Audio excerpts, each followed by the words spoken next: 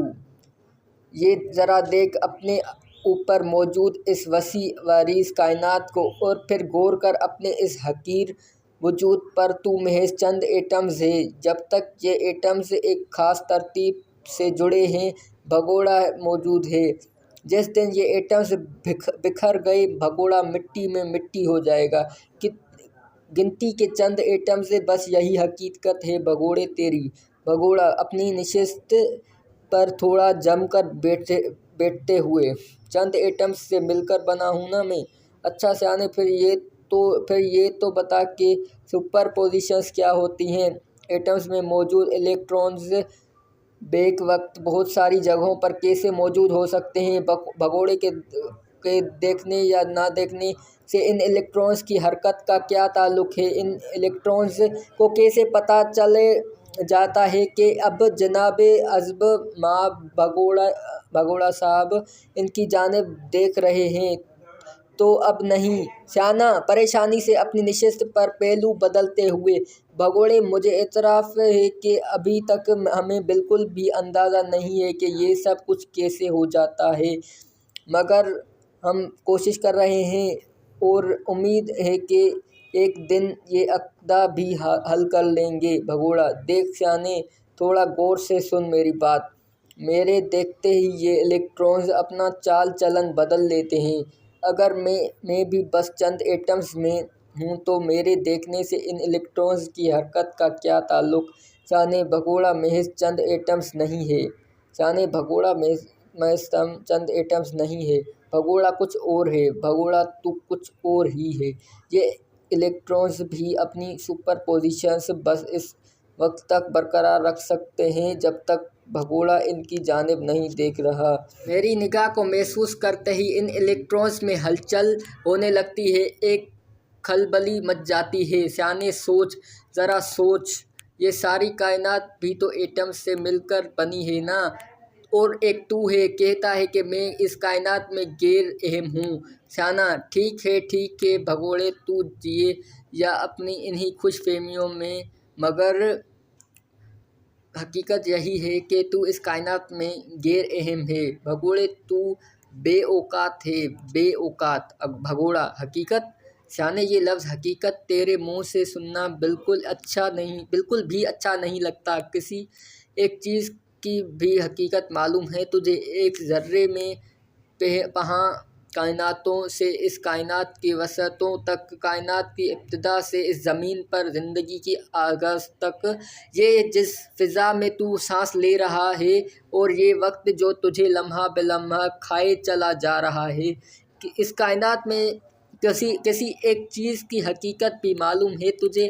سب سے بڑھ کر تو خود کون ہے؟ سیانے: یہ شعور کا عقدہ تجھ سے حل کیوں نہیں ہو پا رہا؟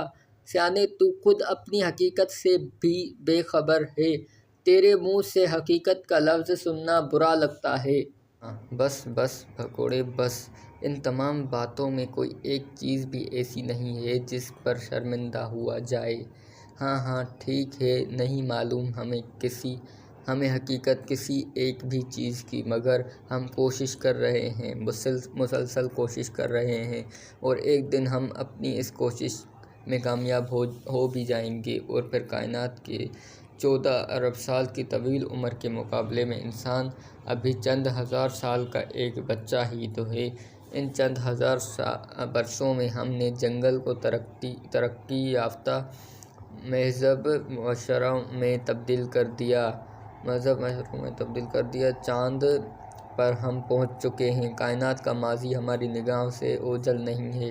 جدید سے جدید ٹیکنالوجی متعارف کروائی جا رہی ہے۔ ہم پرندوں کی طرح اڑنا سیکھ چکے ہیں تو مچھلیوں کی طرح تیرنا بھی۔ بھگوڑے اور کیا چاہتا ہے تو؟ ایک انسان سے، ایک بندر سے بنے انسان نے محض چند ہزار برس میں یہ سب کچھ کر کے دکھایا۔ اس سے بڑی کامیابی اور کیا ہو سکتی ہے؟ بھگوڑا سیانے آنکھیں بند کر کے بھاگنے کو کامیابی مت بول۔ ٹھیک ہے، آج بہت ساری مشینیں ضرور ایجاد کر لی ہیں تو نے۔ اب سردیوں میں کمرے گرم رہتے ہیں تو گرمیوں میں ٹھنڈے، مگر اس کے ساتھ ساتھ نیند کی دوا بھی ایجاد کرنا پڑی ہے تجھے۔ جیسے جیسے تیری بنائی ہوئی مشینوں کا کردار انسانی زندگیوں میں بڑھ رہا ہے، ویسے ویسے ذہنی امراض بھی بڑھتے چلے جا رہے ہیں۔ ان تمام مشینوں کی سنگت کے باوجود لوگ خودکشیاں کیوں کر رہے ہیں؟ سیانے، تو نے پرندوں کی طرح اڑنا اور مچھلیوں کی طرح تیرنا سیکھ لیا، مگر تجھے انسانوں کی طرح اس زمین پر بسنا نہیں آیا۔ تیری اس چند ہزار برس کی کامیابی اور ترقی سے جنگل کے جانور سہم چکے ہیں۔ انسان تو انسان، ان معصوم جانوروں کی زندگیاں بھی خطرے میں پڑ چکی ہیں۔ ابھی اس چند ہزار برس کے معصوم بچے نے بڑے ہو کر جانے اور کیا کیا گل کھلانے ہیں۔ کیا یہ ہے سیانے تیری ترقی اور کامیابی؟ اندھا دھند بھاگے ہی چلے جا رہے ہو۔ ارے بھائی، جانا کدھر ہے؟ منزل کیا ہے؟ آخر انسانی زندگی کا مقصد کیا ہے؟ سیانا، مقصد؟ یہ ہر چیز میں تو مقصد کیوں ڈھونڈتا ہے؟ کوئی مقصد نہیں ہے اس کائنات کا اور زندگی کا۔ یہ زندگی محض ایک حادثہ ہے۔ زندگی تو اتنا سنجیدگی سے مت لے بھگوڑے۔ یہ پورا نظام زندگی وقت کی لہروں پر خود بخود بہہ رہا ہے، اسے بہنے دے۔ بس یہ بات یاد رکھ کہ اس لمحے تو زندہ ہے اور موجود ہے۔ خود کو خوش رکھ جیسے بھی خوش رکھ سکتا ہے۔ اگر حادثاتی طور پر تجھے زندگی کا تحفہ مل گیا ہے تو اسے انجوائے کر، پارٹی کر، پارٹی۔ بھگوڑا، یہ زندگی کیا زندگی ہے سیانے؟ اس زندگی کو انجوائے بس تیرے جیسے سیانے ہی کر سکتے ہیں۔ سیانے، تو اپنے اندر موجود لامحدود خواہشات کی موجودگی سے بے خبر ہے۔ تو ان خواہشات کے مقصد سے لا علم ہے۔ تو اپنے ہی اندر موجود اخلاقی حس کے مقاصد سے لا علم ہے۔ نہیں معلوم کہ تو اس وقت اس چھوٹے سے نقطے کی قید میں کیوں زندہ ہے؟ یہ زندگی تیری سمجھ سے بالاتر ہے سیانے، تو خود سے نا آشنا ہے۔ بس اس زندگی کے ظاہر سے واقفیت ہے تجھے، کسی بھی چیز کی حقیقت کا ذرا بھی اندازہ نہیں ہے تجھے۔ اندھوں کی طرح بھاگنا ہی ہے جانتا تو۔ سیانا، احتجاجیہ انداز میں۔ بھگوڑے، بات تو یوں کر رہا ہے جیسے تو ہر چیز کی حقیقت سے واقف ہو۔ ایک ذرے کی دنیا سے لے کر اس کائنات کے وسطوں تک یہ سارا علم ہم ہی نے دیا ہے تجھے۔ آج ہماری بتائی گئی چیزوں پر ہم سے بحث مت کر۔ ہر چیز کی حقیقت سے تو بھی اتنا ہی لا علم اور بے خبر ہے جتنا ہم۔ اس لیے بھگوڑے، تنقید اتنی ہی کر جتنی تجھے زیب دیتی ہو۔ بھگوڑا، نہیں سیانے نہیں، میں جانتا ہوں ہر چیز کی حقیقت کو، میں اپنی حقیقت بھی جانتا ہوں اور اس زندگی کے مقصد سے بھی واقف ہوں۔ سیانا، حیرت کے تاثرات چہرے پہ لیے۔ یہ سب چیزیں تجھے کیسے پتہ چل گئیں؟ جب تک ہم تجھے نہیں بتائیں گے تو کیسے جان سکتا ہے یہ سب کچھ؟ بھگوڑا مسکراتے ہوئے۔ سیانے، اس زندگی اور خود کو جاننے کے لیے مجھے تیری ضرورت نہیں ہے۔ ہر چیز کا حقیقی علم میرے پاس موجود ہے۔ میرے پاس کتاب زندگی ہے، کتاب زندگی۔ سیانا، کتاب زندگی کوئی نئی کتاب آئی ہے کیا؟ کسی امریکن نے لکھی ہے یا جرمن نے؟ بھگوڑا، نہ کر سیانے، یہ امریکن اور جرمن یہ سب تیرے جیسے سیانے ہیں۔ یہ زندگی ان کی سمجھ سے بھی اتنی ہی بالاتر ہے جتنی تیری سمجھ سے۔ یہ کتاب زندگی تو کچھ اور ہے۔ سیانا، اچنبھے والی کیفیت میں۔ اچھا، پھر ایسی کتاب کس نے لکھ دی کہ جس میں تمام حقائق موجود ہیں، اور پھر ابھی تک میری نگاہوں سے کیوں نہ گزری یہ کتاب؟ بھگوڑا، غور سے سن سیانے، غور سے سن میری بات۔ یہ کتاب زندگی قرآن حکیم ہے۔ یہ کتاب میرے اور تیرے خدا نے لکھی ہے، اور اس کتاب میں ہر چیز کی حقیقت موجود ہے۔ سیانے کے چہرے پر گھبراہٹ کے تاثرات نمایاں ہو چکے تھے۔ خدا، آج تک دیکھا ہے کسی نے بھی خدا کو؟ ہم نے پوری کائنات چھان ماری، ہمیں تو خدا کہیں نہیں ملا۔ بھگوڑا: سیانے، تجھے تو آج تک انسان اور انسانی شعور کہیں نہیں ملا، خدا تجھے کیسے ملے گا؟ اگر تجھے خدا دکھائی نہیں دے رہا ہے تو کیا یہ خدا کے نہ ہونے پر دلیل ہے؟ سیانا: دیکھ بھگوڑے، خدا ہے یا نہیں ہم نہیں جانتے، یہ مذہب وغیرہ سب دقیانوسی باتیں ہیں، انسانوں کو ان کی خواہشات سے دور رکھنے کے پرانے طریقے ہیں۔ آج کے جدید دور میں ان فرسودہ روایات کا خاتمہ ہو رہا ہے۔ اب سائنس ہی سب سے بڑی حقیقت ہے اور سائنس کو آج تک خدا کی موجودگی کا کوئی ایک بھی واضح ثبوت نہیں مل سکا۔ بھگوڑا: ایک تو سیانے پریشان بڑی جلدی ہو جاتا ہے، تو تھوڑا ٹھنڈا ہو، میں تجھے دیتا ہوں خدا کی موجودگی کا ثبوت۔ سیانا ایک بار پھر سے اعتراضیہ انداز اختیار کرتے ہوئے: بھگوڑے، مذاق مت کر، ناسا اور ایسا جیسے خلاقی تحقیق کے اداروں کو خدا کی موجودگی کا ثبوت کہیں نہیں ملا ہے، تجھے یہ ثبوت کہاں سے مل سکتا ہے؟ بھگوڑا: ارے اوئے سیانے، ان بیچارے ناسا اور ایسا والوں کو کہاں ملے گا کوئی ثبوت؟ خدا ان دوربینوں سے تھوڑی نہ دکھائی دے گا، خدا تو کسی اور طرح ملتا ہے۔ سیانے: خدا تک پہنچنے کے میں تجھے 3 راستے بتا دیتا ہوں، جو راستہ بھی تجھے پسند ہو اختیار کر لینا۔ ایک طریقہ تو یہ ہے کہ تو اس کائنات پر اور خود اپنے آپ پر غور و فکر کرنا شروع کر۔ کائنات کا ہر ذرہ خدا کی موجودگی پر گواہ ہے۔ اس بے جان کائنات میں زندہ چیزوں کا پایا جانا خدا کی قدرت ہے۔ سیانے، خود تیرے اپنے اندر موجود ہیں خدا کی نشانیاں، انسانی شعور خدا کی نشانی ہے۔ ہر رات تیرا مر جانا اور پھر ہر صبح تیرا زندہ ہو جانا، یہ خدا کی نشانی ہے۔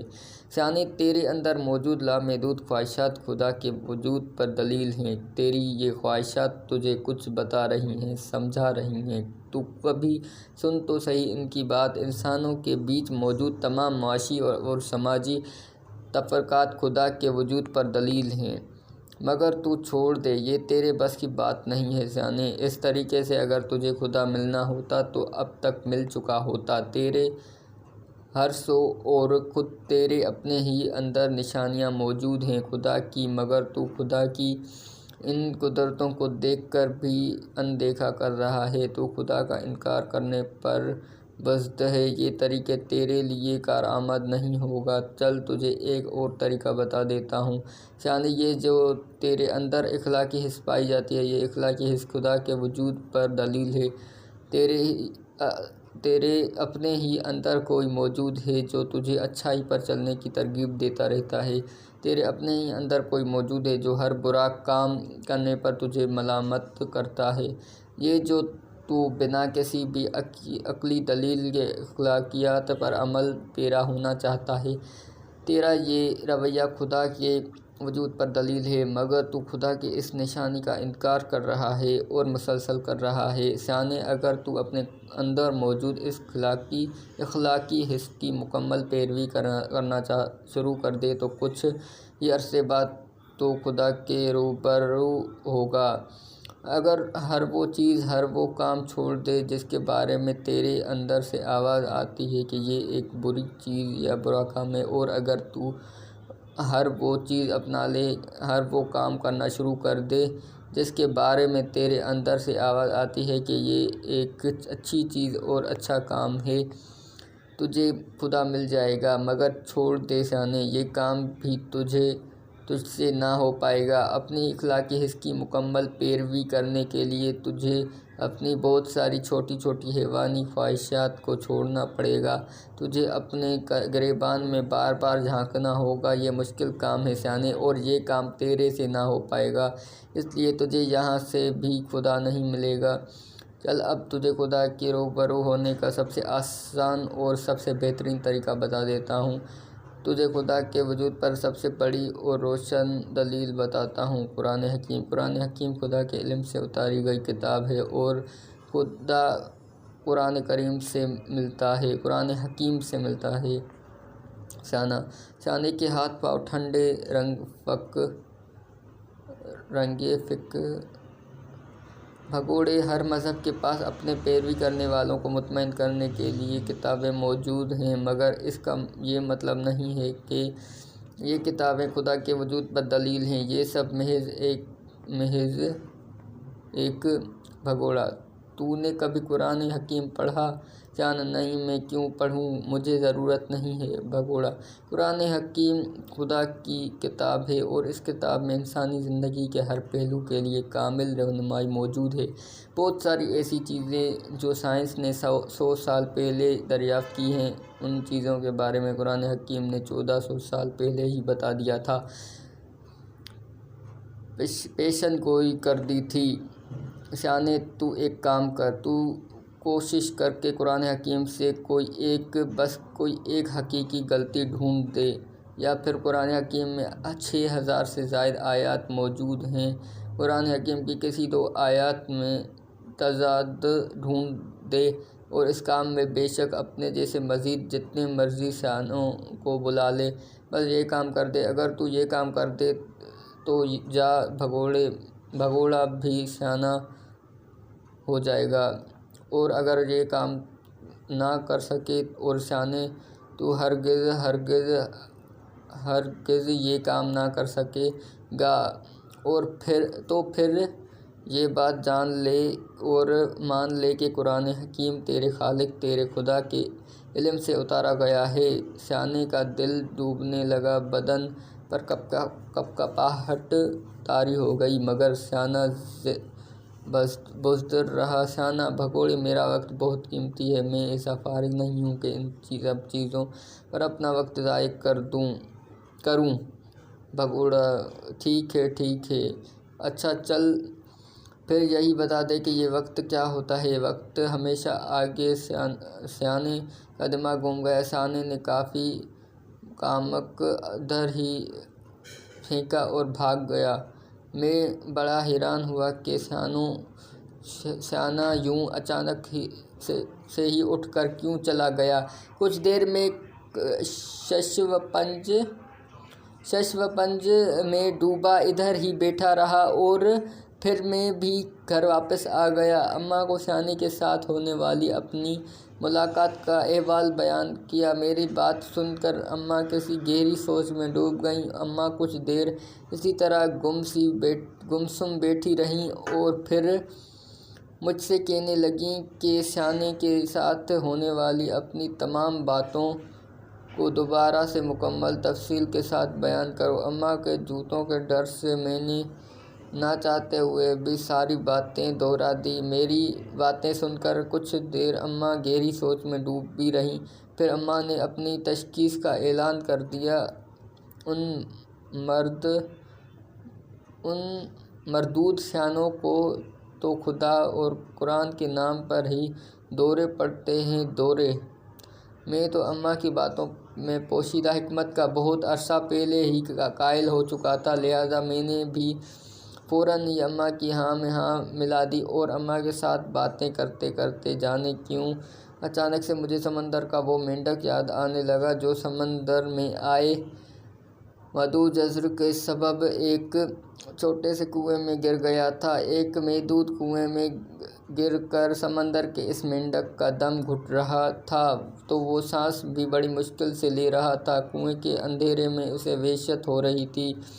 سمندر کا وہ مینڈک کنویں میں گر کر زندہ رہا، یا پھر کنویں کے گھٹن زدہ ماحول میں تڑپ تڑپ کر اپنی موت آپ مر گیا۔ کنویں میں گرے سمندر کے اس مینڈک پر کیا بیتی ہوگی؟ دوسری دفعہ کا ذکر ہے کہ کسی ساحل سمندر سے بس کچھ ہی فاصلے پر ایک چھوٹا سا کنواں ہوا کرتا تھا۔ اس کنویں میں کچھ مینڈک رہتے تھے۔ یہ کنواں نہ صرف بہت گہرا تھا بلکہ اس میں پانی کی سطح بھی بہت نیچی تھی، جس کی وجہ سے یہ مینڈک کنویں سے کبھی باہر نہ نکل پاتے۔ یہ مینڈک اسی کنویں میں پیدا ہوتے